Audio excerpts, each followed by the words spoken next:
India Currents has given a voice to people, and they have been extremely, extremely generous and very supportive.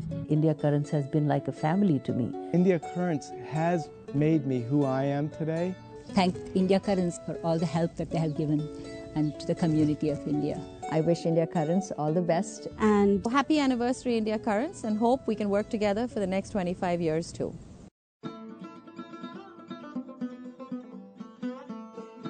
I discovered India Currents, and I was delighted to find a magazine that had all the Indian concerts I wanted to see. I looked at that magazine every month. I read it from cover to cover every month, and in the process, I learned a lot of things about Indian culture, and eventually they asked me to write articles on a monthly basis, which I've done for over 20 years.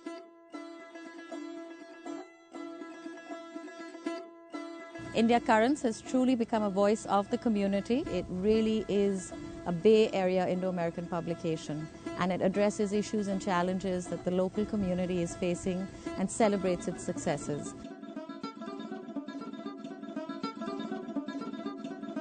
Because of India Current, I got my name in this country. India Current ने ऐसा current मारा कि मैं current की तरह इस country में, America में छा गया. नमस्कार, आदाब, salute again and again to India Current.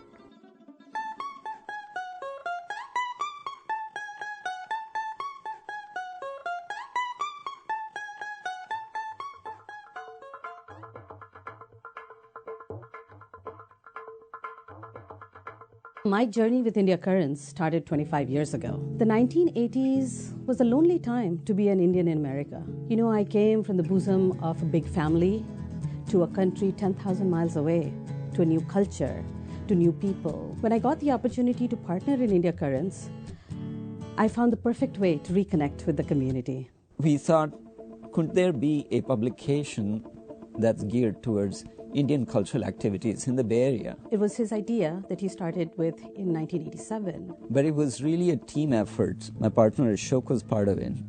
But I omitted to say that Vandana had recently got married and she was here and she was expecting babies. And so she was expecting to be home for the coming few years. And I asked her if she was interested in working on this project with me. So, it was Ashok and Vandana and me. At that point, we didn't really have an office. We didn't really even have a structure. It was an idea. And the idea was that we'd have this publication that would include all the events that are happening in the Bay Area in one place. And that would be a resource for the community. And we were also young and foolish, and that's the time to try all these things.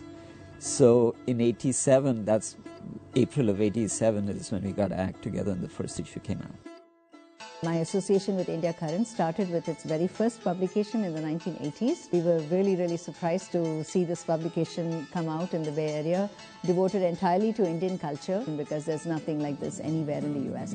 Now remember, at that time, there were not that many Indians and there were not that many events that were happening. So I had to make a lot of phone calls to people that I would come to know were organizing an event. And I'd be calling them every month saying, hi, this is Vandana from India Currents, and I'm calling to find out if you have an event coming up in the near future. So it would be supported by advertising, would be full of local cultural information, and it would be distributed free to the public. There was a lot of information about India that we did not have when we left India when we were 21, 22 years old.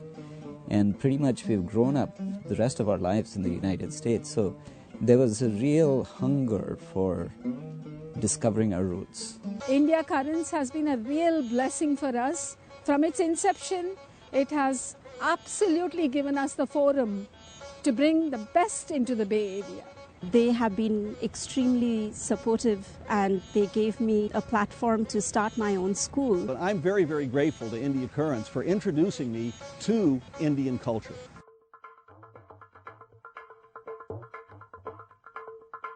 Magazine had reached a point at that time that it needed to operate in a different way, in a more professional way. It was in startup mode the time I was involved with it.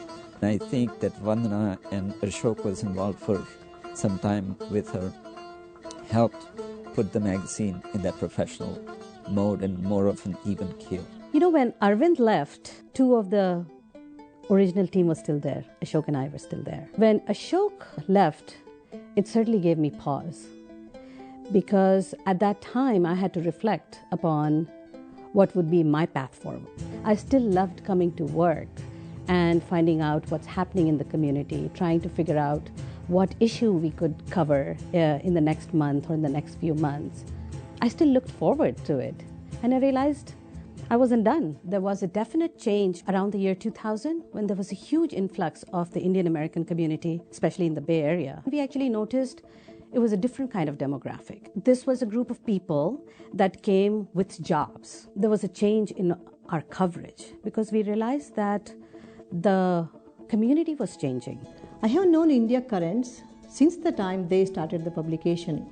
India Currents helped me publicize my yoga activities to the community at large.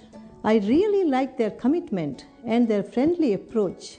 My life arc also sort of followed the India Currents arc. Stories about women of the sandwich generation, women who were looking after childcare and elder care. I was in that position. Stories of assimilation versus acculturation, stories of identity.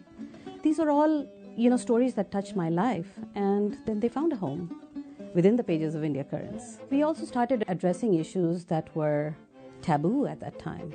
The issue of domestic violence, of sexual identity, of interracial relationships. The messages that we got in opposition to these issues was that, do we not have enough good stuff to talk about in our culture? That you have to bring up these personal issues? At our publication, we realized that they were not personal issues. These were actually societal issues. And it was important for us to acknowledge it. I've had the pleasure of knowing India Currents for the last 25 years. From the time it was just starting out as a 4-page leaflet, India Currents becomes the most important magazine for every thinking, feeling Indian that comes to the Bay Area. I actually contributed first to the magazine in the late 90s as a kind of ambitious and eager middle schooler. I came on board at India Currents as the managing editor. I worked at India Currents in that capacity for 2 years. And have continued writing a column again. But I think in a way the magazine was trying to keep time with the next generation, because most of the readers and writers at that point were immigrants to the United States. They were negotiating a certain kind of Indian American identity. And India Currents has allowed me to really think about that. Think about what it means to be connected not just with India, not just with America, but also, as we like to say, that hyphen in between, as an Indian American. From a different perspective, having grown up as already American in some sense, and having to now, instead of negotiate our Americanness, negotiate our Indianness.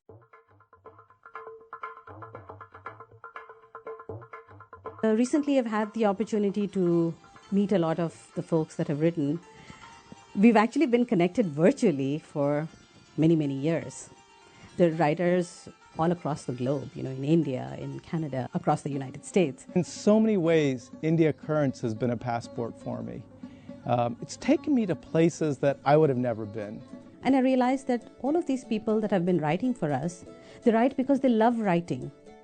It is not their day job, but they have an outlet in India Currents every month. India Currents has let me express my voice and my convictions without any editorial constraints. Because every month I get letters from my readers. They are what keep me going. They let me know that I'm making a difference. They are my Indian family in America. We bring out 2 editions, one in the Bay Area and the second one in the Los Angeles area. We print, mail, and distribute 32,000 copies every month at no charge to the end user. This is only possible because we have received so much support from the community.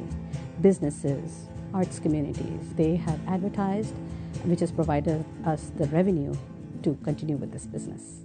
We were born at the same time as India Currents 25 years ago. Who else but India Currents try and reach the mainstream patrons and my audience? I don't do anything by myself. I have a dedicated team, and I've been very fortunate that over the years I've worked with many, many people. They were committed to the cause that we served in the magazine. They were committed to the product that we were bringing out. I realized that I needed somebody to think beyond the current. I focus much more on the operations side, which is how do you get things from creative concept to a finished product.